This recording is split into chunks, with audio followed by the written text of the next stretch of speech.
In the previous video, we covered public goods, which are non-excludable and non-rival. Let's now turn to club goods. Club goods are also non-rival, but unlike public goods, they are excludable. Let's take Wi-Fi as an example. You might need a password to connect to a Wi-Fi network.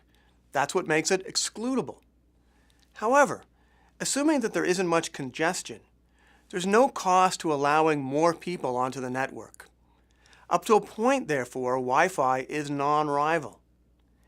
HBO, that's another example of a club good. It's excludable. You have to pay $15.99 a month or something like that to get into the HBO club. But more viewers don't add to costs.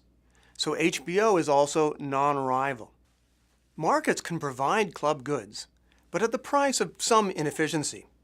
Imagine, for example, that someone is willing to pay $8 per month to watch Game of Thrones. The marginal cost of HBO providing that viewer with Game of Thrones, it's basically zero. The potential viewer is willing to pay $8, which is more than the cost.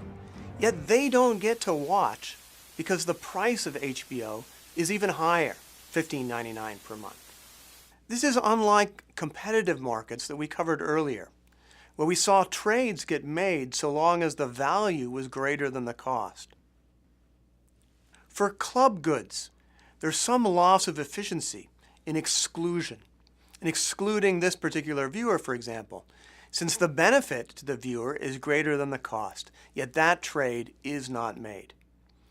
Now, the fact that HBO charges for entry to its club, that means that HBO, however, has an incentive to figure out what viewers really want to watch. That's an important benefit. The diversity, creativity, and responsiveness of the market probably outweighs the loss of efficiency in having the market produce club goods. As we covered in the last video, public goods tend to be underprovided because they cannot be adequately charged for. One solution to this problem is figuring out how to turn a public good into a club good. And entrepreneurs have created excludable goods like cable TV and satellite radio that are alternatives to the public goods of broadcast television and radio. Other entrepreneurs have even discovered ways to profit from providing public goods, even without relying on exclusion. How's that possible? Radio and broadcast television, they're public goods. They're non-excludable and non-rival, and yet they are provided privately by markets.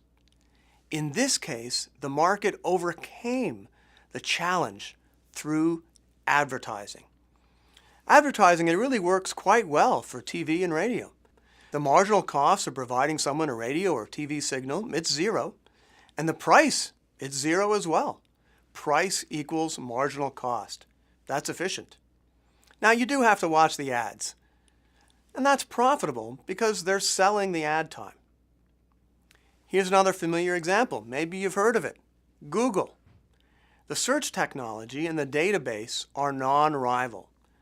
Google could exclude by adding a subscription cost, but it chooses not to, since it makes more money by giving the product away for free and selling advertising. Now let's go back to Wi-Fi. It's a very interesting case because we can see Wi-Fi provided in almost all possible ways. It's sold by private firms like Sprint, who exclude non-payers. It's offered free to attract customers at places like Starbucks. It's free in other places if you watch ads. And it's even provided for free by some local governments. So we see all types of provision methods for Wi-Fi. And it's not clear which is the best, or even if there is a best method. Okay, that's it for club goods. Next, we'll be looking at non-excludable but rival resources, the common resources. If you want to test yourself, click Practice Questions.